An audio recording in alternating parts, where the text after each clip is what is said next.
America, you are beautiful, and welcome into the Business Pulse. And happy 250th, America. You look great.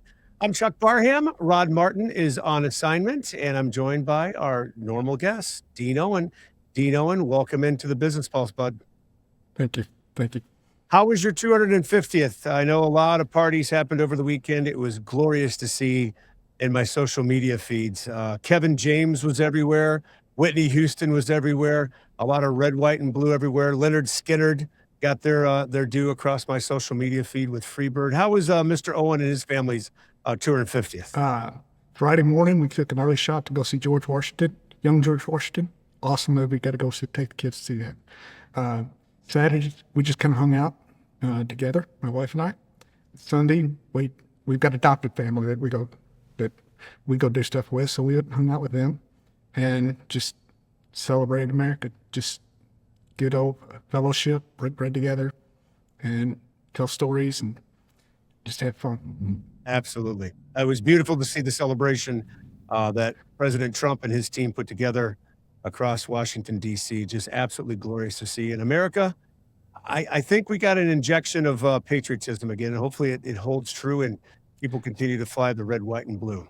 Let's talk about the economy when you get a chance here, Dean. Let's talk about the economy. Before we got on the air, you were talking about the jobs report that came out right before the kickoff of Q3 here. And people watching, they want to know what's going on. Why did it take a little dip? What you're seeing is Meta just announced laying off 4,800 people. There's a lot of layoffs coming because of robotics and AI. And this feels exactly like the 1990s when I first entered my civilian career. At that point, computers were starting to become normal. We were starting to learn how to use them to be productive. And that's what's happening with AI. And it's going to happen fast. And I got out of the military after a big drawdown. Went to school, went to Price Waterhouse. 6 months later, there's a big drawdown. Went to Hair Products. 6 months later, there's a big drawdown. And I thought it was me. I thought I was an unlucky penny. It's not. The military used computers first. Price Waterhouse learned how to use laptops on audits and made everyone 50% more efficient. Hair Products learned how to do accounting on the internet. And so those changes happened just very quickly. And we're going to go through that. The only 2 times since I was 18 years old that I had not had a job was 2 times I stepped out, once for undergraduate and the other time I stepped out of the workforce to go to graduate school. That's it. So the only times I was unemployed was by choice. There's still as many job openings as there are people looking for jobs. But this transition's, it's a little bit like making sausage. Nobody likes to see it, but everybody likes sausage.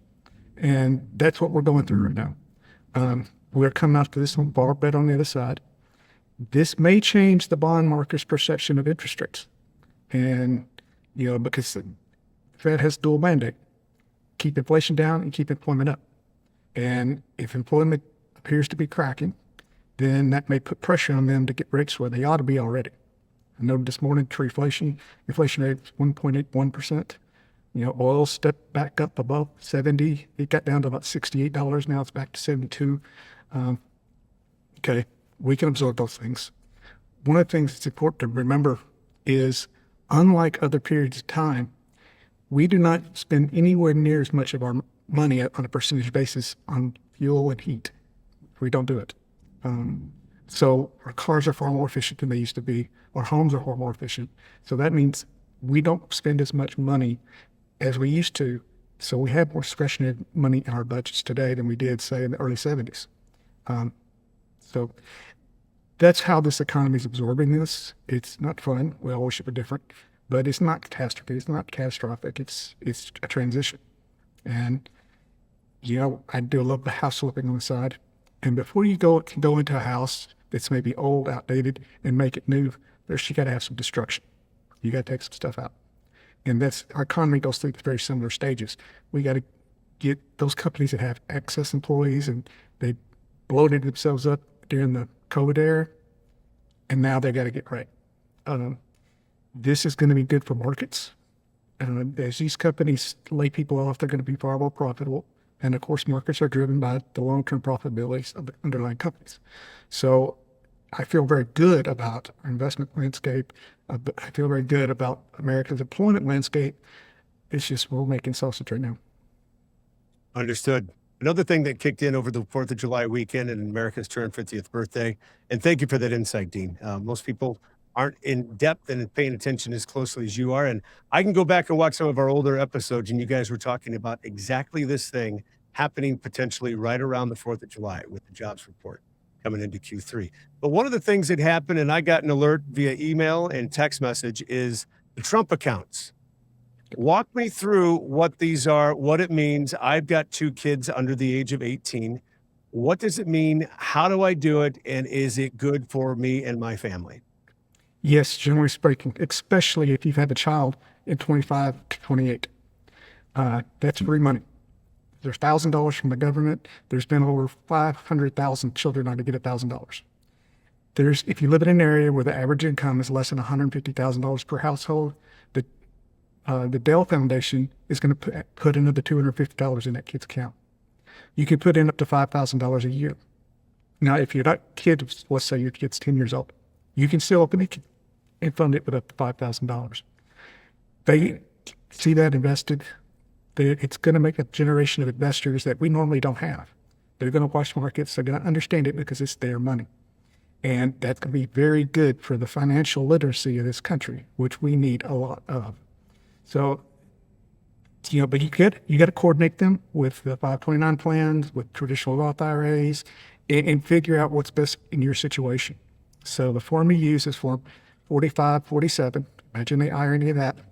And, but they need to be looked at. They should definitely be taken advantage of, or at least at a minimum, seriously considered, because this is the financial literacy of your child. This is how we get them to understand markets, to understand investing, to be comfortable with investing. And that way, the money's all going to go into a low-cost EFT, exchange trade fund.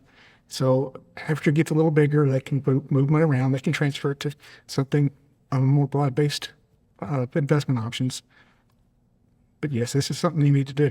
Now, there are some on the liberal wacko left that they are so deeply entrenched with TDS, they're telling people don't take free money. Now, who in their right mind tells don't get free money for your kid? Now, they're not going to be the best option for everyone, but they're another tool in the toolbox, and they're still very powerful. When they turn 18, they can convert that money over to an IRA, and then it has IRA type tax attributes. It's just a good deal. In the past, you've never been able to put money into a tax-favored account like a Roth or an IRA if you did not have earned income. Well, not many 2-year-olds have earned income, but now Not many. Another place for mom and dad or grandma and grandpa to stick money into a child's account and let them build that. There's our exceptions for first-time homeowners and first-time medical bills in college that allow you to pull money out of your IRAs without penalty. So it's going to set the kid up to have a lot of options. And if they watch this grow over a long period of time, they won't be a windfall that they just go blow. And we see that frequently when, a young person inherits a lot of money, they just go blow it, and oftentimes it ruins them. This is going to be a slow build, and they're going to watch it for years, and then anticipate, this is how I'm going to buy my home. And we need that. So Absolutely. The question I've got for you is, how do people avoid being scammed? Because we know the criminals are always 5, 6, 7, 8, 10 blocks up the road waiting on us as people are trying to open these accounts. What should people look for? And maybe you don't know, but I'm sure you do because you're Dean Owen. But what should people look for and try to avoid the scamming? Get your advice from reputable sources. Freedom Chamber is one of them. I think my office is one of them. And you've got folks in your town that are known, long-term, credible sources that can be trusted. Lean on them. If it's something new, something shiny, somebody you've never heard of, be very cautious, because you're right, there are a lot of scams, and people, fortunately, the dollars we're talking about at this juncture are probably not going to attract a massive amount of fraud. There will be some, but probably won't attract, the kind of things like stealing Social Security numbers. That's a big problem. Stealing identity theft, that's a big problem. But the identity theft, the average identity theft case, I think it's about $22,000. So the fraudsters are not going to look too close for the 529 plans, the Trump accounts. The securities world makes the IRAs and the Roth accounts and the clients' investment accounts very, very, very secure. As a financial advisor, I can never touch the dollars that make up my client's account.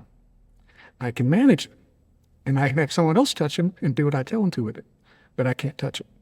And that's because of Bernie Madoff. And I have to ask, why would anybody trust a guy named Madoff with the money? That I don't know. But there's a lot of safeguards around the invested accounts. We see very, very little fraud in the investment world. So I don't think we're going to have a whole lot of problem with that here with the Trump accounts. I think the bigger issue is making sure the money gets invested, stays invested.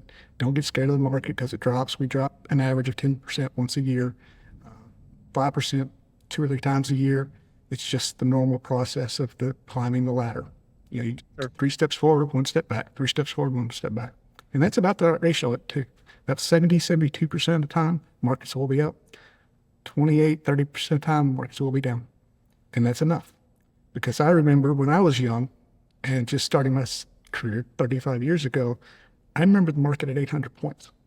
Today's 53,000, just the highest, one of the highest numbers ever. And last quarter was the best quarter on record since like 2020. And we all know what 2020 was doing. 2020 was just a nuts year because of COVID shutdowns. So things are moving forward. The market is happy with where we are. Ride that wave. As you're watching this, you're a Freedom Chamber member or somebody inside of Freedom Chamber has sent it to you. You have not joined yet. Join us at freedomchamber.net. Dean is one of our original founders inside of here. He's also one of our guys that we lean on a lot, and you can lean on him too. Dean, how can people get in touch with you over at ONCPA? Really easy. Jump online, oncpa.com, oncpa.com. Drop us a line, get in touch with my team, and let us help you figure out how to keep more of your money and disinherit the government and not your kids. Absolutely. Dean, thanks for the insight. And once again, happy 250th to our beautiful, beautiful, beautiful country, America. We appreciate everything that you do. And remember, without 2A, there is no 1A. This has been the Business Pulse. The American dream, full of grit, determination, and unthinkable achievements. Building and owning your own business is a monumental task. A place to find guidance, resources, and connections doesn't exist. Until now. The Freedom Chamber. A dynamic and innovative organization established to empower businesses across all sectors. The Freedom Chamber. Find us online at freedomchamber.net. Join us today.